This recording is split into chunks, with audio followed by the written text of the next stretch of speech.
Gals, pals, and cows, welcome to my first Minecraft tutorial.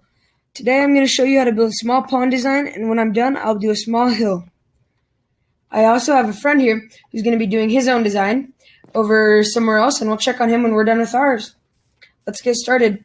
So for this pond design I'm doing, you're going to need a flowering azalea, a dark oak leaf, a lily pad, water bucket, big drip leaf, and some bone meal. So I'm gonna grab all of this and I'm gonna get started. So first, you don't want a square or a rectangle when you're doing a pond. You want to kind of open it up in like different directions. You kind of just break everywhere and then clean it up when you're all done. Like if you can see here, that's kind of what I'm doing. And then you don't want it to all be on one layer either. You kind of want to lower it down, or I think I'd rather have it like that. But you want to have it lowered down. If you see in the middle, I'm gonna lower it down. Just like this, and actually you might not want to lower it down, see, because I'm going to have to refill the water on top of this. So now I'm going to put in the water.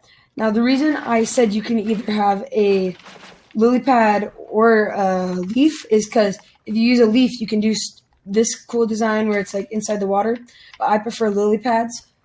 So I'm just going to work with lily pads, but if you want to use leaves, you can too. It looks pretty nice. I'm just going to fill in all this water here, and then when you're filling in the water, if there's a hole like I did, you can put blocks and it fills it in farther, if you see that right there. And then we should have it almost filled in. I just do this real quick, and then place the block there, and here, and here, and there. There's kind of a mess going on right now, so if you see the water going in different directions, just place water. And it should clear up. Now you can see it's all nice and clear. Now you can start with like side designs after you put in the lily pads you want, or if you want leaves.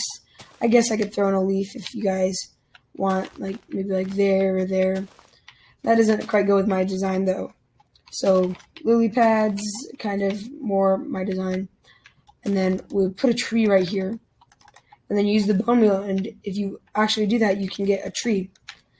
And I just put 2 around, and maybe some drip leaves in the back, below, around it, and sometimes in the water, but I don't really ever put mine in the water. It kind of looks like a real-life lily pad if you look at it, and it works like one too. Like if you jump on it, it sinks, and if you didn't know, in real life, lily pads are connected to the water, or the bottom of the water, actually, like the ground, which most people don't know, which surprises me. I didn't actually know that until I went on a trip to the Black Hills, and we went to this camping area, and there was a place like that. So there's a cool little small design for your pond. If you put it near your house, or you can put it just on a walkway, I think it looks pretty nice. Thank you. And now we're going to move on to our hill after we look at what my friend's been doing. We're going to head over there now. This looks amazing. He actually used moss, which I am going to incorporate in my big pond. It looks like he did a big pond instead of a small decoratory pond, and that looks nice too, but usually I put these around plains. Sometimes I put them around houses, but a little farther away. That looks really great. Now, do you want to come look at mine, bud? Let's go look at mine. It's right over here. Now, this is more of a swampy small design next to your house that I did, and yeah.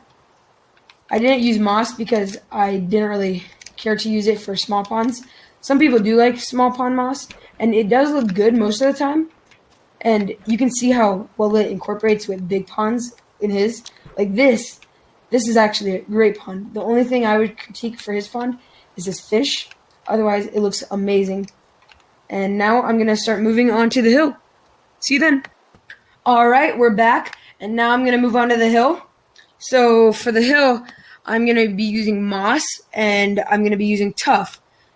Okay, so for this small hill, the things you're going to need is moss, bone meal, tuff, stone, a little water, maybe if you're planning on doing a waterfall, and maybe some oak leaves, because you never really know if you want to put some stuff in there. So first, you just kind of want to play around with your blocks. If you want to use like gravel or those kind of blocks instead of like tuff or stone, that works too, just as fine. And the moss actually will change the stone and tuff when it's being built.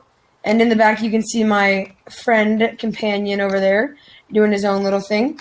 Looks pretty good so far. And then I'm going to put a moss block right here. And I'm going to do that. And you can see that that looks kind of nice by itself. But you kind of want to add on to that. And this build isn't that hard. It should get done pretty simply and soonly. Like this, that, just little things going around. And it really is a nice build. And I enjoy these kind of builds just in my world. If you're in a survival world, like these work great with friends. Like we're actually starting a survival world here pretty soon. And it's going to be a Let's Play in normal vanilla Minecraft on Bedrock. And you guys can see how we like to build these kind of things in ours. And that's really it. You can mess around with the design a little more. I really like this design for hills, small hills, just in patches or chunks.